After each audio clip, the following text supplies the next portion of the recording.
我叫陈阳，我爸是干了一辈子的公路工程师，退休后第一件事就是拿出全部积蓄60万元，自费给我们陈家村修了这条柏油路。他说这条路是全村人的，自己1分钱不赚，大型货车的自愿养护费全部公开入账，只用来修路面。可谁也没想到，通车仅1个月，我们做梦都想不到的事就发生了。陈老头，别给我装死！这条路占了我家3分地，要么给我10万块占地费，要么就把过路费全部分给大家。就是，老陈，你这路修的也太不地道了！全村人的路，凭什么你一个人说了算？现在全村人都要求你把路交给村委会统一管理。这条路是我花60万自费修建，产权归村集体，每一寸土地都经过上一任村委会同意，有正式合同为证。我不设卡，不收过路费，大型货车自愿捐助养护费，全部入账用于路面维护，1分钱都没进自己腰包，账目随时公开可查。合同，那是我侄子当村长时被你骗着钱的，他年轻不懂事，被你灌了迷魂汤。本来镇里已经批了120万修路补贴，我早就和王会计说好承包这个工程，准备带着大家一起赚钱。结果你倒好，自己掏腰包把路修了，断了全村人的财路。李叔，你讲点良心好不好？当初我爸说要自费修路，不用村里出1分钱，你第一个拍着胸脯说要免费出工，还说以后全村人都沾光。现在路修好了，你又反过来咬我们一口。我那是被你们骗了，谁知道你们修这条路是为了自己垄断养护捐助赚黑心钱。我已经向镇国土所和交通局举报了，说你非法占用耕地，无证修路。等着吧，过2天就有人来查你。老陈，要不你就把路交给村委会吧，大家都是一个村的，别伤了和气。我觉得老陈说的对，他没要村里1分钱，账目也公开，凭什么要交出去？就是啊，以前那条烂泥路走了几10年，现在刚修好就闹事儿，太不地道了。路交给你们可以，但你们能保证把养护捐助全部用于路面吗？能保证不把路变成你们少数人的摇钱树吗？夜幕降临，陈家老宅一片死寂，白天的争吵像一根尖锐的刺，深深扎在我和父亲的心里。桌上的面条已经凉透了，我们谁也没有胃口吃。爸，李老根他们太过分了，他就是因为没拿到修路工程怀恨在心，故意找事儿。早知道这样，我们当初就不该回来。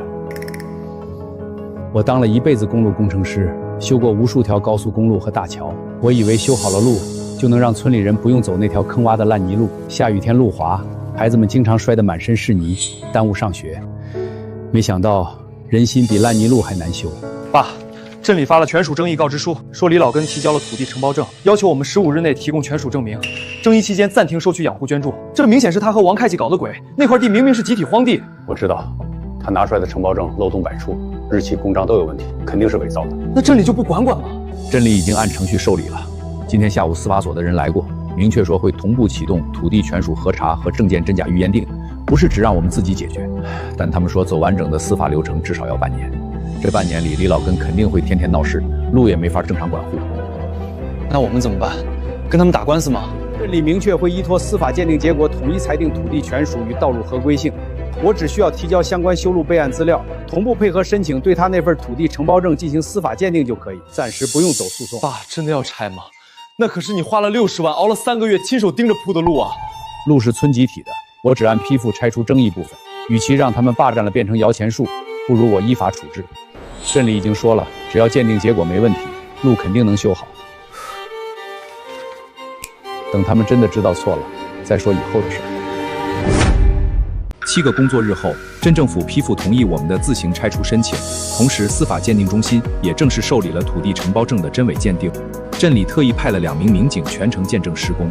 我们带着2台挖掘机来到了这条父亲亲手修的公路上。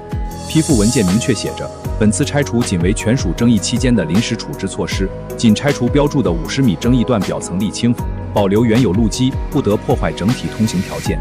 最终鉴定确认土地归集体所有后，镇财政将在3个工作日内拨付修复资金。师傅，麻烦你们只拆除中间标注的这50米，原有通车路面一丝不动，不影响基本出行。拆出来的材料你们可以拉走抵工钱。陈先生，我们全程见证施工过程，请严格按照批复的范围和要求进行，避免引发不必要的冲突。如果有人阻挠施工，我们会立刻依法处置，你们不用管。谢谢你们，警察同志，我会把握分寸的。陈老板，这么好的路只拆争议段，太可惜了。我修了10几年路，从来没见过这么扎实的乡村公路。是啊，太可惜了。但留着它，只会让贪心的人更加得寸进尺。不过没关系，镇里已经说了，等真相大白，路马上就能修好。住手！不许拆！谁让你们拆的？陈建国，你这个疯子！村民们把挖掘机围得水泄不通，我紧紧握住父亲的手，心里充满了愤怒。这就是所谓的致富领头人，未经过全体村民代表大会表决，私自开挖集体土地，这是破坏耕地红线，我们要向有关部门举报。陈总，别让他们靠近，他们虽然没动手，但这要是碰瓷或者误伤了，咱们有理也变没理了。而且他们在直播，舆情控制不住啊！我有镇里的批复文件，这是合法施工，你们这是阻碍重点工程，拿出来给大家念念啊！你们看，念不出来就是假文件。大家伙儿，咱们就在这儿坐着，谁也不许打人，谁也不许骂人，咱们就讲法治。阻挠合法施工是要行政拘留的。这是我们村的内部事务，今天你不能拆这个路。乡亲们，大家冷静一下，我是老张，咱们有什么诉求可以提，但是坐在机器前面太危险了，万一伤着谁，家里人得多心疼。都往后站一站，选2个代表出来谈。同志来了正好，大家作证啊，我们没闹事，我们是在维护合法权益。李大爷，您说的破坏耕地，我们已经核实过了。陈老板这个项目是由镇里规划办盖章的乡村道路硬化工程，属于惠民项目，手续是齐全的。您看，这是公示文件的复印件。能不看你们官官相护？反正这路修了就是断了我们的财路，今天谁敢动工，我就躺在这儿不起来。李大爷，阻碍施工是违法的，我们可以听您的诉求，帮您联系相关部门解释政策。但如果您继续坐在这里，那就是扰乱公共秩序了，请您配合工作，不要让大家难做。警察的解释让村民们的消停了，但李老根还是不死心。哪位是陈建国先生？哪位是李老根先生？我是陈建国。我是李老根，我的承包证肯定是真的，他就是非法占地。这是土地承包证司法鉴定议定书，经鉴定，你提交土地承包证上的公章系伪造，签字也非时任村委会主任本人所签，该证件不具备法律效力。同时启动道路修复资金拨付流程，安排施工队进场修复这段路，所有费用由镇财政承担。另外，李老根伪造机关证件的行为，相关机关将立即立案调查。现在你还有什么话说？伪造证件的真相大白，村民们一片哗然。他们终于明白，自己一直被李老根和王会计当枪使。可即便赢了这场官司，父亲的脸上也没有一丝笑容。李老根，你居然伪造证件骗我们！原来我们一直都冤枉老陈了，你太不是东西了！难怪你一直闹着要分养护捐助，原来是想霸占这条路。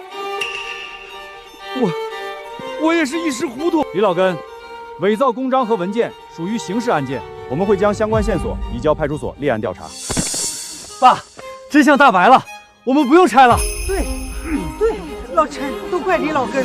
其实我们不用了，既然已经申请了自行拆除，就按批复执行吧。爸，我不是赌气拆路，我今天拆这50米表层6清，镇里能修好，花不了多少钱。师傅们，继续施工吧。当天下午，我们就收拾好了东西，准备离开陈家村。搬家工人正在把家具和行李搬上卡车。看着这个生活了半年的地方，我的心里五味杂陈。我知道这里是他出生和长大的地方，承载了他太多的回忆。爸，东西都收拾的差不多了，我们该走了。再等一会儿，让我再看一眼这个院子。爸，别难过了，这样也好，我们以后再也不用受他们的气了。在县城，我们可以开始新的生活。我不是难过我自己，我是难过那些孩子。以后他们上学又要走那条坑洼的烂泥路了。下雨天路滑，他们肯定会经常摔跤。我真的很担心他们。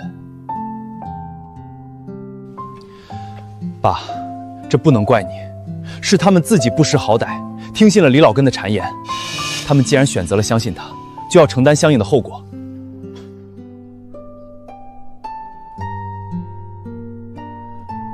但愿他们能早点明白吧。但愿不会有孩子因为路不好而耽误上学。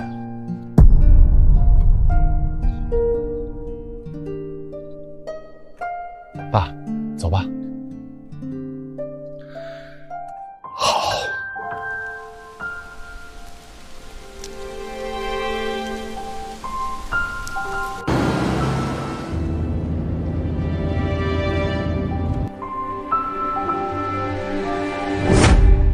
我们走后，李老根在村委会大会上再次拍着胸脯保证，要带领全村人自己修路，修一条比我们那条更好的路。乡亲们，陈建国走了，他以为拆了路基就能难住我们，他太天真了。我们陈家村人不是吓大的，不就是一条路吗？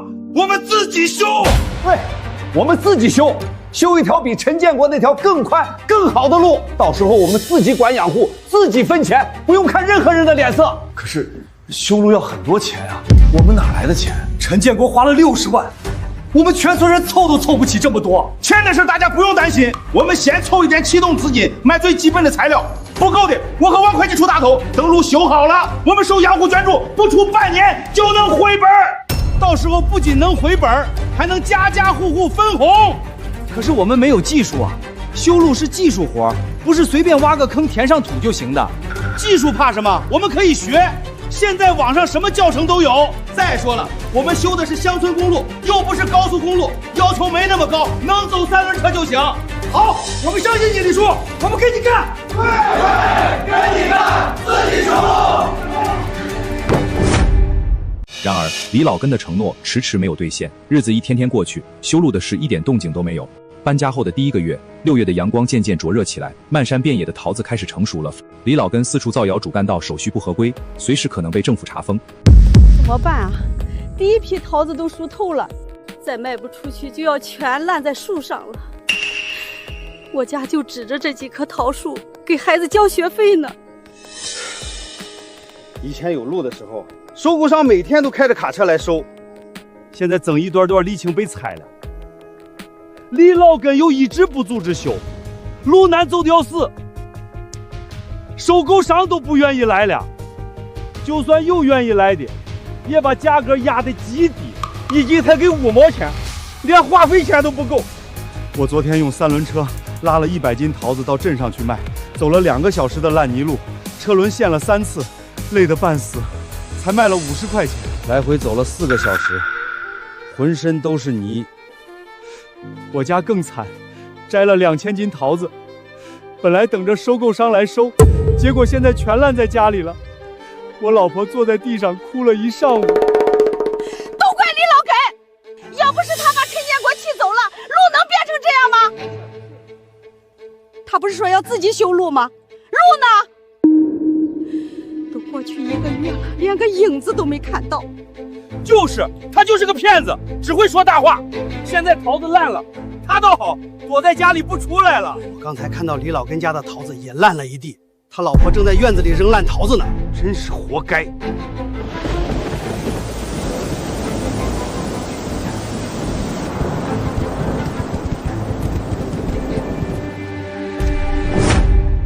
比烂在地里的桃子更让人心疼的是孩子们每天踩在泥水里的上学路。每天天不亮，家长们就要带着孩子们走那条坑洼的烂泥路。慢点走，小心点，脚下踩稳了，别踩进水坑里，把鞋子弄湿了。妈妈，我好累啊，这条路太难走了，我不想上学了。乖，再坚持一下，等路修好了，我们就不用走这条路了，到时候就有校车来接你们上学了。什么时候路才能修好啊？李爷爷说很快就会修好的，可是都过去这么久了，路还是没修好。我每天都要5点钟起床，好困啊！快了，很快就会修好的，你再坚持一下。哎呀，没事吧？慢一点，别着急。太遭罪了，太遭罪了！这要是冬天结冰了，可怎么办啊？不行，不能再让孩子们走这条路了，得想办法把路修好。桃子烂了，还能明年再种。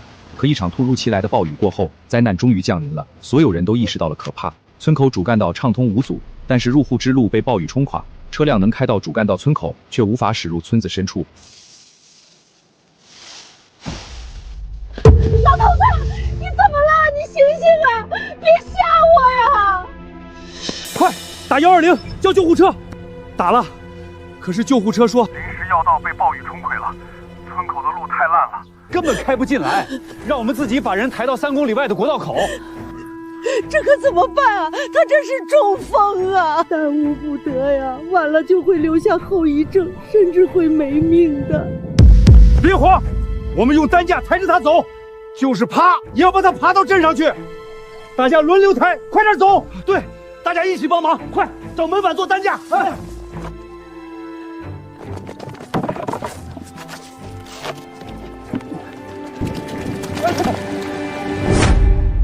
经过3个小时的艰难跋涉，村民们终于把刘大爷送到了镇医院。刘大爷及时送医，得到了有效的治疗。李老根，王会计，要不是你们把陈建国气走了，路能变成这样吗？对，你们2个就是罪人。关我什么事？是他自己身体不好，跟路有什么关系？你还敢说？要不是路不好，救护车早就来了。你不是说要自己修路吗？路呢？你修的路在哪里？我们正在想办法凑钱呢。最近大家都在卖桃子，没时间修路。等桃子卖完了，我们就开工。想办法？你们想了3个月了，1分钱都没凑到，你们就是一群骗子，只会说大话。别跟他们废话了，把他们2个绑起来，送到派出所去。大家冷静，打人解决不了问题，我们走法律程序。冷静下来的村民们终于开始面对现实。他们知道靠李老根和王会计是靠不住了，他们决定不靠任何人，自己动手修路。现在怎么办？桃子全烂了，大家都没有收入，孩子们上学也成了问题。再这样下去，我们村就真的完了。还能怎么办？只能我们自己修路了，靠谁都靠不住，只能靠我们自己。可是我们没有钱，也没有技术啊。修路需要水泥、沥青、压路机，这些我们都没有。我们只有锄头和铁锹。没钱我们就凑，每家每户能凑多少凑多少。没有技术，我们就慢慢摸索，总不能困死在山里吧？对，我们可以先把原来的烂泥路平整一下，填上碎石子，能走3轮车就行。等以后有钱了，再修成柏油路。大家举手表决吧，同意自己修路的举手。我同意，我家先出2000块，再出一个劳动力。我家也出2000块，我和我儿子都去修路。我家出1000块，我每天都去干活。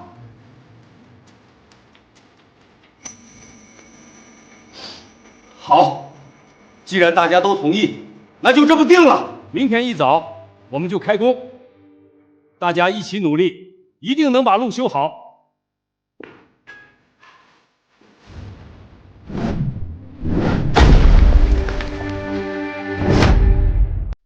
说干就干。第2天一早，村民们就拿着锄头、铁锹、扁担，来到了被拆除的路基旁。他们要用自己的双手重新修一条路。大家加把劲儿，争取1个月把路修好。为了孩子们，我们一定要把路修好。对，只要我们团结一心，就没有办不成的事儿。陈建国能做到的，我们也能做到。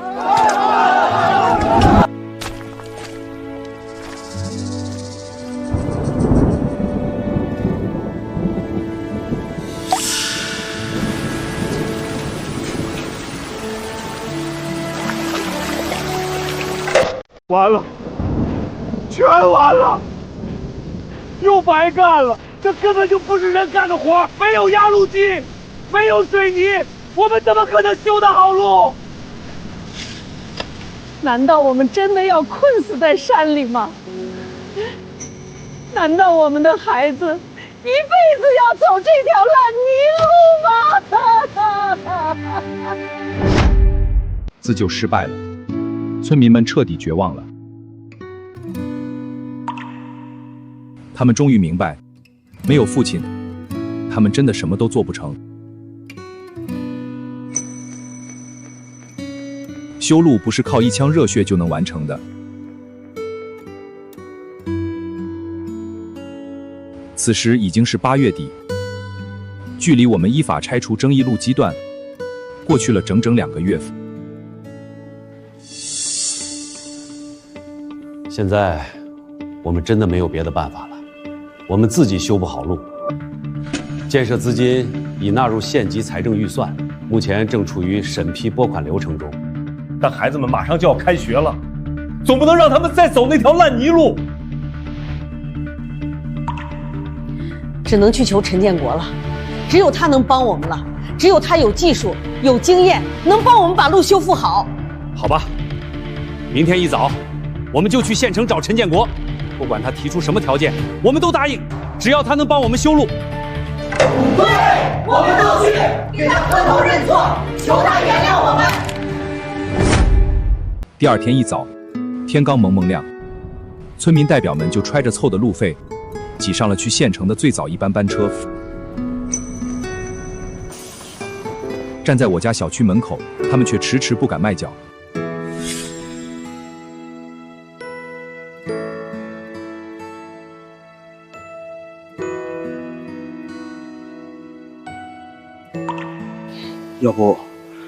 要不我们还是回去吧。你看我们这一身泥，进去别给人添麻烦。再说，老陈要是真不肯原谅我们，我们这脸往哪搁呀？是啊，当初我们那样对他，换谁都得记恨。他要是把我们赶出来，我们可怎么办啊？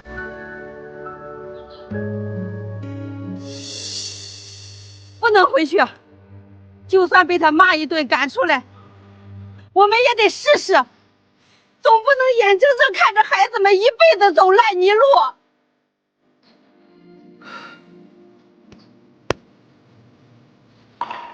张婶说的对，是我们对不起老陈，该赔罪就得赔罪。一会儿我先开口，要骂要罚，我先担着。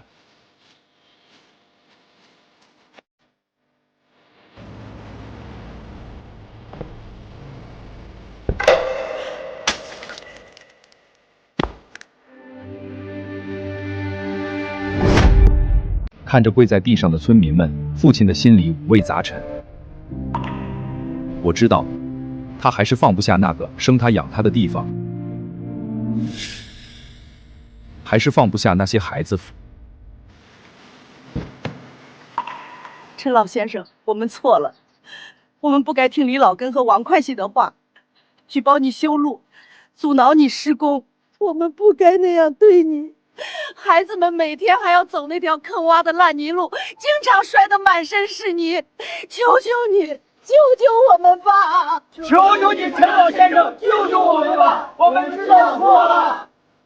当初我修路管户，不收费不占股，你们说我是为了自己赚钱。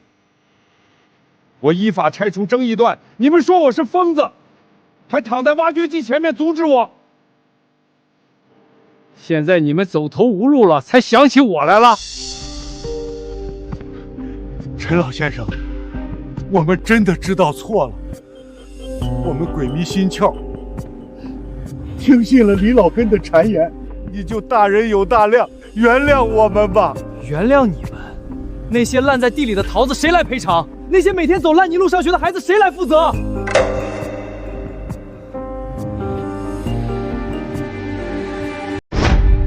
在我家里，村民代表们签下了这份特殊的合同。这不仅是一份修路合同，更是一份关于人心的契约。他将永远提醒村民们什么是感恩，什么是团结。我的条件很简单。第一，李老根和王会计必须在全村人面前公开道歉，承担相应责任。第二，道路产权永久归村集体所有，我不占有道路任何股份，仅负责建设、管护与运营监督。第三，成立村集体合作社，依托道路发展仓储、物流、农产品销售，收益按规分配，30%用于道路养护，30%用于村里公益事业，40%按出资与劳动贡献分红。这怎么不同意？不同意，你们现在就可以走。我们没有义务帮你们。同意，我们完全同意。只要能把路修起来，什么条件我们都答应。李老根和王会计要是不道歉、不赔钱，我们就跟他们没完。对，我们同意，我们都听你的。签订合同的第2天，新公路正式开工。这一次，全村人都来了，他们拿着工具，自发地来到现场帮忙。每个人的脸上都充满了希望和干劲。爸，你看，大家都来了，连李老根和王会计都来了。只要大家心齐，就没有办不成的事儿。人心齐，泰山移。老陈，谢谢你，谢谢你还愿意帮我们，谢谢你还愿意回来。我不是帮你们，我是帮村里的孩子们，帮那些需要这条路的人。我希望以后再也不会有孩子因为路不好而摔得满身是泥，耽误上学；再也不会有老人因为路不好耽误了治病。老陈，以前是我们不对，你别往心里气，以后我们都听你的，你让我们干什么，我们就干什么。过去的事儿就让它过去吧。从今天起，我们大家一起努力，把陈家村建设得更好，让我们的日子越过越红火。在工地上，李老根和王会计用自己的行动弥补着过去的错误。他们每天最早来最晚走，干最脏最累的活。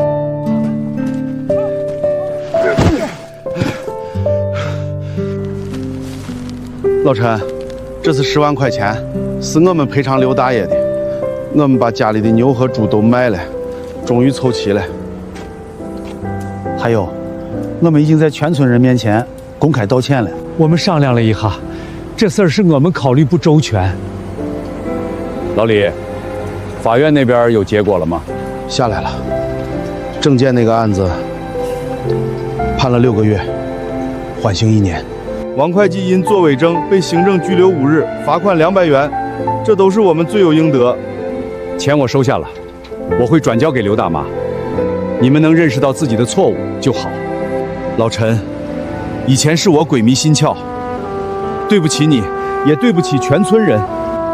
我没脸再待在村里了，我准备明天就去城里打工。不用走，留下来吧。合作社正好缺一个看工地的，如果你愿意，就留下来干吧。每个月给你开工资。真的？你还愿意用我？你不恨我吗？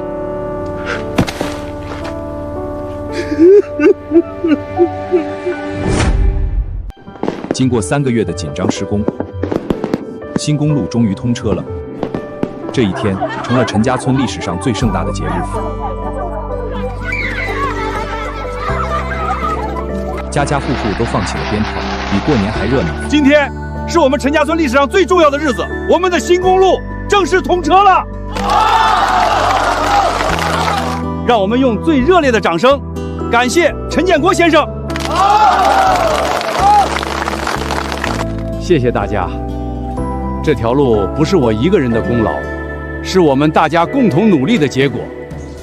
没有大家的支持和帮助，这条路也修不起来。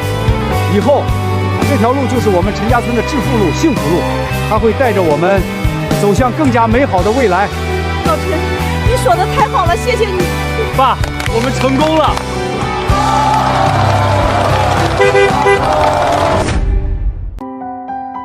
路通了，财就通了。积压已久的农产品终于卖出去了，而且卖出了比以前更高的价格。陈总，你们的水果质量真好，又大又甜，而且新鲜，比其他地方的水果好多了。那是当然，我们的水果都是绿色无公害的，不打农药，不施化肥，而且因为路通了，我们刚摘下来就运到冷库里，最大程度地保证了新鲜度。这样吧，你们有多少我们要多少，价格比市场价高5毛，以后我们长期合作。太好了，这下我们的水果终于能卖个好价钱了，再也不用烂在地里了。以前水果烂在地里都没人要，现在收购商抢着要，真是天壤之别啊！这一切都要感谢老陈和陈阳。这只是一个开始，以后我们还要建水果加工厂，把我们的水果做成罐头、果汁、果干，卖到全国各地去，甚至卖到国外去。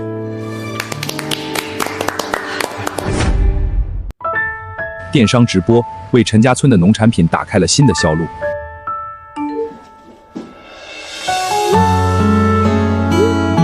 我们的水果通过互联网卖到了全国各地。家人们，这是我们陈家村的水蜜桃，又大又甜，汁水超多，都是现摘现发，顺丰包邮哦。今天下单，明天就能收到。还有我们的红福式苹果，脆甜多汁，营养丰富。现在下单还有优惠，买5斤送1斤，数量有限，先到先得。陈总，今天的订单太多了，我们都快忙不过来了，已经卖了1万多单了。没关系，我再叫几个人过来帮忙，大家加把劲儿，争取今天把所有订单都发出去。没想到我们的水果在网上这么受欢迎，以前我们想都不敢想，我们的桃子能卖到北京、上海、广州去。这只是开始，以后我们还要直播卖其他农产品，比如核桃、板栗、蜂蜜、土鸡蛋等等。我们要把陈家村的农产品卖到全世界去。1年后，陈家村被评为国家乡村振兴示范村。这个曾经贫穷落后的小山村，终于迎来了属于它的春天。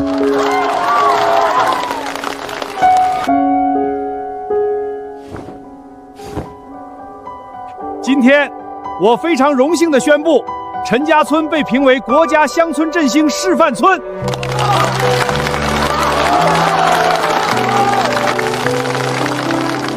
陈家村的成功，离不开陈建国先生和陈阳先生的无私奉献，也离不开全体村民的共同努力。希望你们再接再厉，再创辉煌。谢谢大家。乡村振兴不是一个人的事，是我们所有人的事。只要我们团结一心，艰苦奋斗，就一定能实现共同富裕的目标。团结一心，艰苦奋斗，共同富裕。陈家村的故事告诉我们，人心齐，泰山移。一时的贪婪和自私只会带来灾难。